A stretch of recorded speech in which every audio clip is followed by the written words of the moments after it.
Hello and welcome back to the Life on the Wrist podcast. This will be the last episode of the season 5 of the Life on the Wrist podcast, or if you kind of follow us a little bit more, it's going to be the last episode of the Life on the Wrist podcast for 2024. I think this year has been one of incredible diversity. I think that's what you're going to see in this episode, where what we're going to do is, as always, every year we kind of take a look back at some of the watches that we've had the opportunity to cover on the website and really just pull out some of the favorites. It's really difficult to do this along a lot of the times. It's hard to pick one specific watch that historically and aesthetically was really interesting for me to cover on Life on the Wrist. So I've picked out 5 different watches, and I think, again, just to reiterate, the watches are so diverse. And they're diverse in the way that they appear on the wrist. You know, generally the designs and the brands that these watches come from are all different. But it also, the reason why I found them interesting and why we covered them on the website and on our YouTube channel was because they were so diverse, and there's so much breadth in watchmaking and watch collecting that one can enjoy, especially when you're looking in sort of the vintage world. Modern world's exactly the same, but obviously Life on the Wrist sort of focuses on mostly vintage watches. So as I mentioned, I picked out 5 different pieces, and I'm going to go over each of them and kind of discuss why I really enjoyed each of these pieces, because as I mentioned, they were really, really diverse. So I'll kind of start in order, and as always, there will be links in the show notes of this podcast to the articles and videos that we made for each of these pieces. So if you want to go back into the archives and read the articles or watch the videos where we covered each of these watches, please feel free to check out the description where you'll have links. So on April 17th, we posted an article and a video about a really, really nice Girard Perregaux Seahawk reference 7901. This watch was incredibly beautiful, and I think ticked a lot of the boxes that I enjoy when it comes to vintage watches. So just to describe the watch a little bit, this watch dates to the 1960s, this specific Seahawks that were produced during this time period came in many different sort of dial configurations. If you don't know much about the Seahawk, it was originally launched in the 1940s, and the idea was that these watches had some sort of water resistance to them, and that's kind of why they were named the Seahawks. Most of these pieces were made in sort of a military style watch, I guess, in design, with manual wind movements. And then sort of going into the 1950s, Girard Perregaux started sort of experimenting a little bit more with the designs of these specific watches, moving a little bit away from sort of the military utilitarian aesthetics of them, and then moved a little bit more towards sort of the dress and the dress watch category. And you saw a lot of these sort of military stylings for the Seahawk sort of fade away as you went into the 60s, and really went into seeing more steel or gold-plated versions of the Seahawks. This reference, the 7901, is a really great example of what the 60s sort of produced for Girard Perregaux. And they came in many different dial variations. I've put some pictures of some of the advertisements for these pieces so you can see the differences, but this specific version was really beautiful because it was a stainless steel watch that was in really great condition, very little polishing that could be seen on the watch, really sharp edges, which I liked a lot. The watch had what was originally a white dial, but it had this really light hue of sort of this brown aging that you saw on the dial that was really subtle, but just enough where it kind of popped, especially with the sort of light brown strap that was on this watch. It kind of made this light brown hue just look really, really nice on the watch. It's a time-only piece, but it had applied hour markers with numbers that were very, very legible all the way 1 through 12, except it was obviously at 6 o'clock. There was a subsidiary second, so it didn't have an applied hour marker at 6 o'clock, but really beautiful configuration of the dial. Very simple Girard, Perregaux, and Seahawk, sort of 2 lines of text towards the top towards where 12 o'clock is. And then the subsidiary seconds dial was fairly large, sitting at 6 o'clock, and had really beautiful concentric circle patterns. That was a nice sort of breakup on what is, I would consider, quite a simplistic dial. Really, just aesthetically, a really beautiful, simplistic vintage watch that had aged really beautifully. What was really nice about this piece is obviously you could dive into the watch a little bit more. If you popped open the case back, you saw that it had obviously the Girard Perregaux stamp as well as stainless steel written on it. And then it also had the movement, which was the caliber GP 12.4, which is a 13-line manual wind movement with a 42-hour power reserve, which was based off of the AS 1640 movement. Not tons of modifications, but a really beautiful movement that had what almost looks like a 3/4 plate, but it isn't. Really nicely manufactured. That was stamped with the GXM import code, which meant that this movement was destined for the US market during the 1960s. Overall, I think the reason why I picked this specific watch as one of the ones I really love is it was very simplistic in design, but so well executed by Girard Perregaux, as well as just that level of age that it had on the dial. It just stood out in the watches that I was able to cover, and I think showed the quality of what vintage watches can actually be, even at something as simple as this time only watch. So that's really the first watch, and probably one of I'd say probably in the top 3 of the ones that I really enjoyed. All right, we're gonna skip ahead a few months into July, where we were able to get our hands on quite a few really beautiful pieces. I think this year was a continuation of one of the themes that we had last year, where sort of shaped watches in different case designs really stood out. And the piece that I want to talk about next was a watch that we covered on July 17th, which was an Omega reference 511.0474, which was an oversized Tank DeVille watch from 1974. I think there's a lot of innovation that has come out, obviously, from Omega and from brands that have experimented with case design. And this was no exception. What it kind of had was this sort of rectangular case that had a really large sort of outer bezel, if you want to call it that. But basically, it had a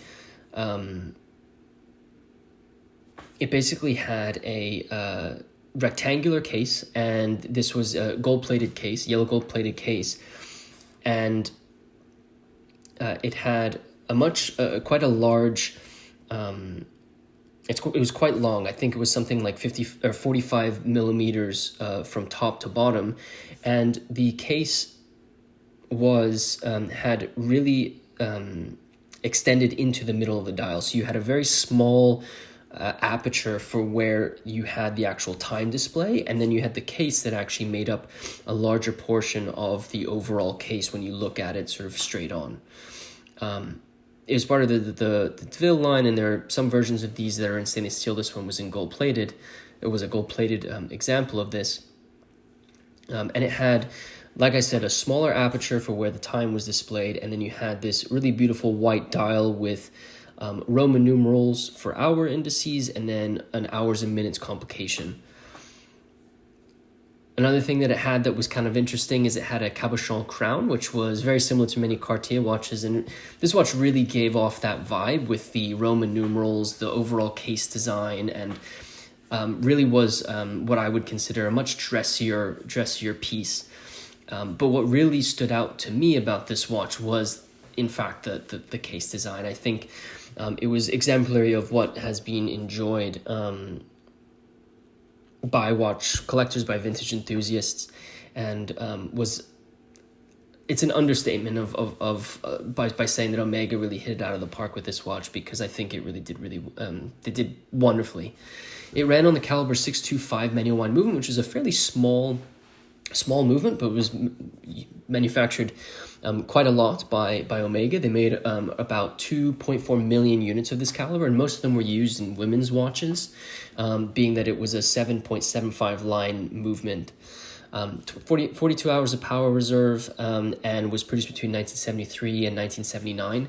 So being 1974, it was, this was an example that was probably a little bit an earlier version of this specific movement. The reason why I picked this for my top 5, again, I think it's a perfect example of what has been on watch enthusiasts' minds, and was just a really beautiful piece. You could wear this, obviously, in a dressier setting, but you could also find time to wear this in a much more casual environment as well. I mean, I had the opportunity to wear this when we were covering it, and I remember going, jeans and a t-shirt with this piece, because sometimes it's nice to have a little bit of contrast in what you're wearing and the watches that you're enjoying. So much fun to collect these types of pieces. Sticking in that one was covered on July 17th, but if we just go back to July 3rd, I wanted to talk about the third piece that I really enjoyed covering, mainly because of the story behind this piece. And that was a 1957 Longines reference 1053, which was in yellow gold. I think it's no surprise that there's a Longines in this lineup. I am a huge fan of what Longines did with during their history, and this is no exception. But I think I didn't pick this specific watch because I think the overall design of this piece was exemplary compared to others, or the movement was really interesting.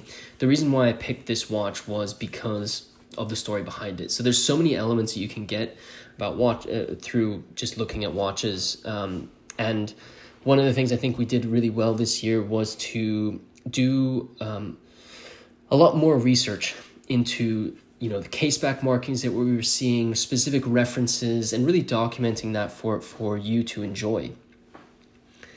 And so there's a lot of different elements. So I'll go through maybe the watch itself, and then I'll go over some additional sort of details that we were able to tease out about this specific watch. So the watch is stamped with a number 1053. And for watches that sold in the US market, Longines didn't really use reference numbers for the most part. But what you found was these numbers like 1053, they looked really similar to reference numbers, but really what these were case references for the cases that were manufactured by the companies that Longines work with for the US market. What Longines did a lot of was they established sort of a US-based entity, and that entity would work with case makers based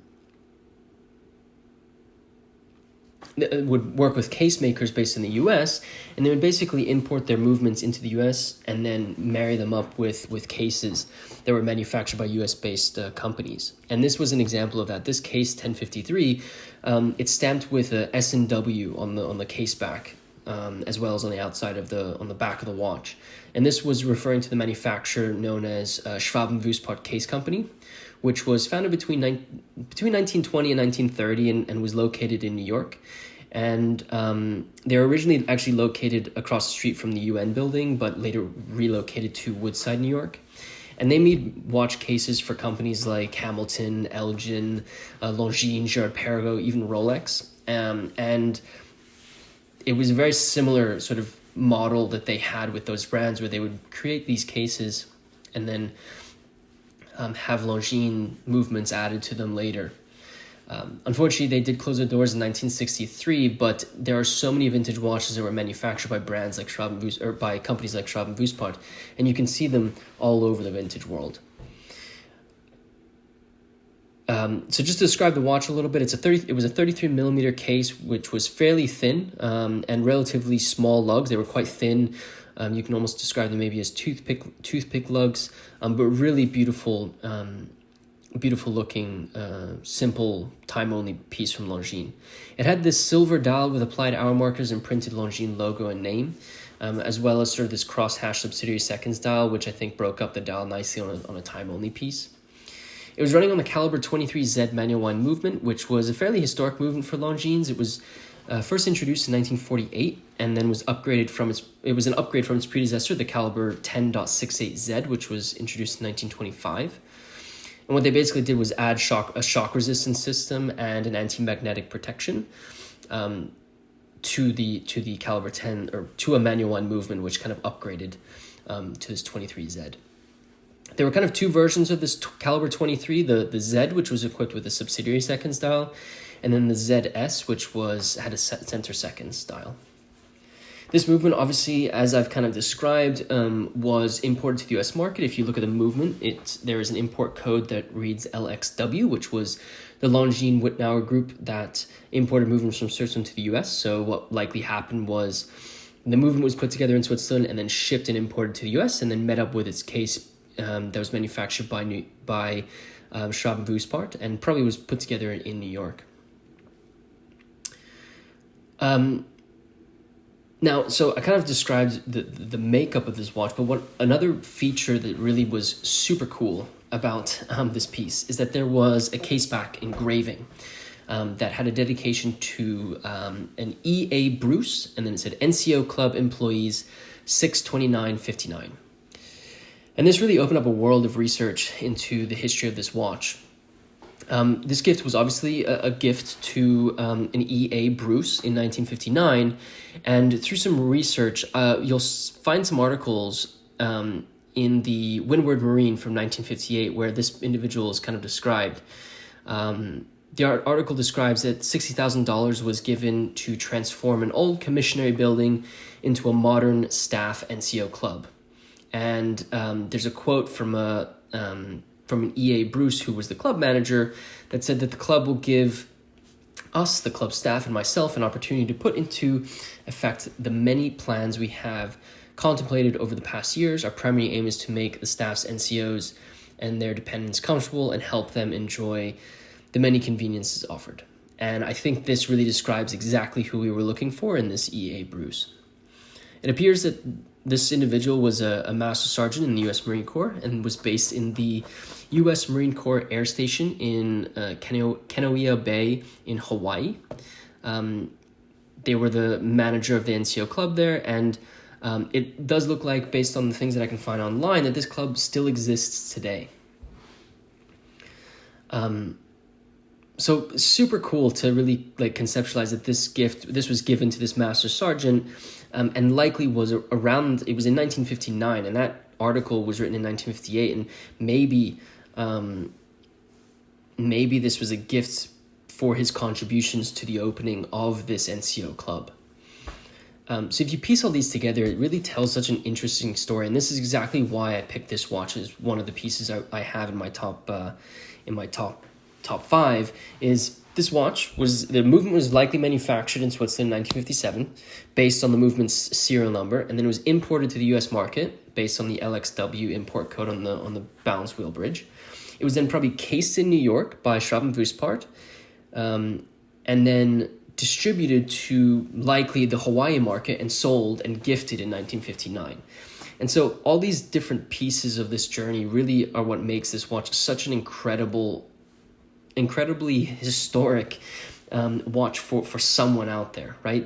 All these additional details are just so interesting. And all of that's just up until the original sale of the watch. And I'm sure E.A. Bruce enjoyed wearing this on his wrist throughout his life. And so again, just to reiterate, the reason why this is in my top five is these additional details that you can find about these watches are what really gives them meaning, and it's a perfect description of why I love doing this on Life on the Wrist, because I get to document, explore, research, meet cool people, all about these stories that contribute to the lives of these watches. All right, so we'll go to the end of July now, and we'll talk about my next piece, which was a 1938 Bulova right angle. July 31st was when we wrote this article and published our video about this specific piece. And I think this specific story was so fun to write because if you don't know Bulova and you enjoy watch collecting, I really think you should take a moment to explore the brand, because if you want to know about an incredibly wide range of watches that a brand designed and produced, Bulova is a perfect example of that. And the right angle is a really exceptional example. These watches were originally launched in 1938, and the way that Bulova described these was as follows. So they said it was a sensational new idea in a man's watch. Gracefully raised at one end, at the right angle to your eye, you will see the dial at a glance. Choose from 7 handsome models, all 17 jewels. Right in price, right in your line of vision. The Bulova right angle is the greatest improvement in wristwatches since the advent of the wristwatch itself. Now, this is a lot to say about one specific piece, but if you take a look at pictures or you watched our video about this specific watch, it really is an incredibly cool innovation that Bulova decided to implement. As I mentioned, this watch was manufactured in 1938, which was the same year that these were launched. And the watch has a 10-karat gold-filled case with this sort of wedge shape that, as they mentioned, on the top side of the watch, it's sort of angled upwards, so one can see the time really easily, and slopes really nicely down towards the bottom of the case. It also has this really beautiful triple-step design on the sides of the watch that really is super unique, and the case actually curves and hugs the wrist really, really nicely, so it doesn't sit sort of awkwardly on the wrist with this very interesting design. I love the dial of this watch. It was a white dial with applied hour markers and Bulova logo, as well as a subsidiary seconds dial at 6 o'clock. And if you combine just the simplicity of this dial, the subsidiary seconds, the case design, it's such a cool watch. If this watch was signed by a brand like Patek Philippe, this would be an incredibly desirable piece, but not a whole lot of people have explored Bulova, or it doesn't get as much recognition as maybe some other brands. Another really cool feature about this was that on the case back of the watch, you obviously had the serial number, but then you also had an engraving that said Bulova quality, as well as an engraving that said patent applied for, or an abbreviation of patent applied for. So this really means that this case design was not patent protected when this watch was produced, and so what likely happened was this is a pretty early version of the Bulova right angle, and they were waiting to receive the patent for this watch before they but wanted to start selling it. And so I think that's quite a unique sort of part about this specific watch, because I have seen some other right angles that had, I think, patent protected on it. So this is a nice sort of early version of it. This watch was running on the caliber 8AZ manual wind movement, which was launched in 1938 and was a pretty simplistic, small manual wind movement that was nicely decorated by Bulova. The reason why this is in my top 5 is I think the case design was so unique. I think the value that you're getting at the price point of these Bulovas is so cool. If you stack the enjoyment that you can get from such a cool looking piece against what you would end up paying for it, it's just a really nice sort of proposition. All right, and then I will cover one last watch. It's a watch that we actually covered a few weeks ago on December 4th, and that is the 1950s Walkman triple calendar with moon phase in steel. Triple calendars are something that I've covered extensively on Life on the Wrist, but when you do get a truly exceptional version of these watches, they're always really enjoyable to cover, and Walkman just isn't a brand that we've been able to cover a ton, but I think the execution of this triple calendar was really exceptional. I think the complication's super romantic, kind of similar to the Girard Perregaux that we covered, the reference 7901, that we covered as the first watch in this top 5 from the year. The watch had a really, really nicely aged dial that was really attractive. It was lightly toasted in this brown hue, Really nice, really nice, and in contrast with the rest of the watch, especially with the steel case and sort of blue numerals on the dial, or as well as the moon phase at 6 o'clock. It just worked really well, especially when you can contrast sort of the golden moon and the dial. It just worked so well. I think purely from an aesthetic perspective, like, this is a watch that I would love to own and wear. And so it was really a fun piece to cover. And I hope that we can cover some more triple calendars or maybe some annual calendars on the wrist, on the channel soon as we go into the new year.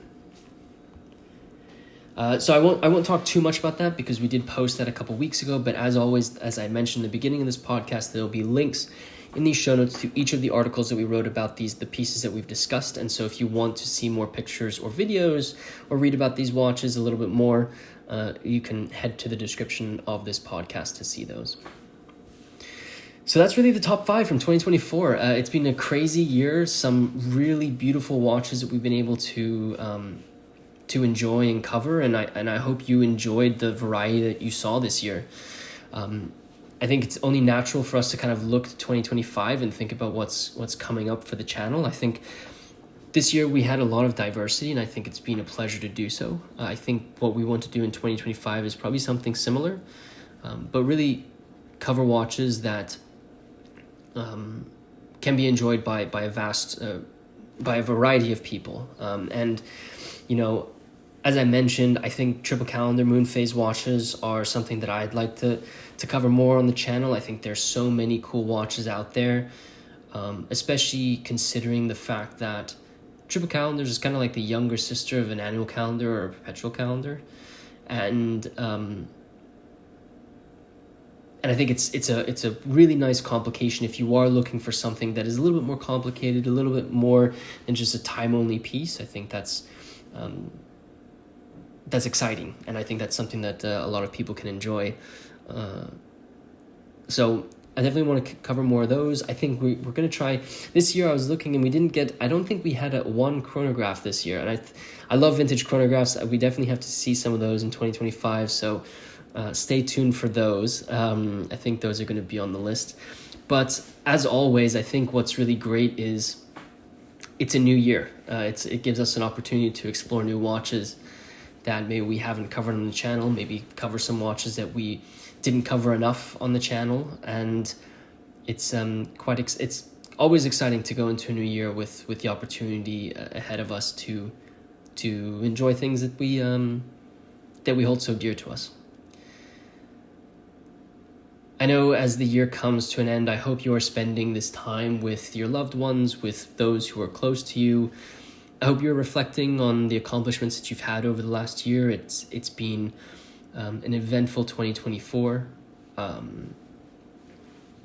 If you do have those close to you that you're spending the holidays with, or you'll spend the New Year celebrations with, remind them of how important they are to you, because a lot of the time, time is fleeting, right? It's something that we enjoy because we have these devices that we wear on our wrists that try to track it, but you don't always have the opportunity to spend, some of the most important, precious moments with the people that you want to. And so hopefully you are seeing some of those people today, or the rest of in December, so that you can tell them how much they mean to you, and hopefully time goes a little bit slower for you when you're with them, and you can really treasure the moments that you have with each other.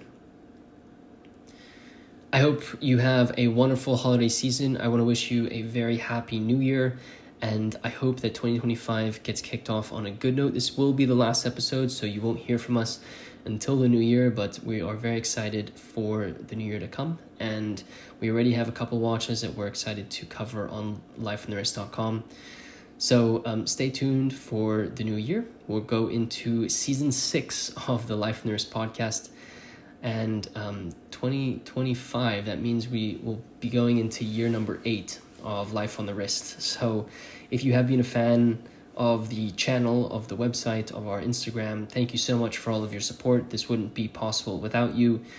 You continue to motivate all the articles that we come out with, and I can't thank you enough. And I hope that these watches are interesting to you, and you find some enjoyment in our podcast, in our YouTube channel, and it can maybe give you a break from some of the hard stuff that you have to go through throughout the year.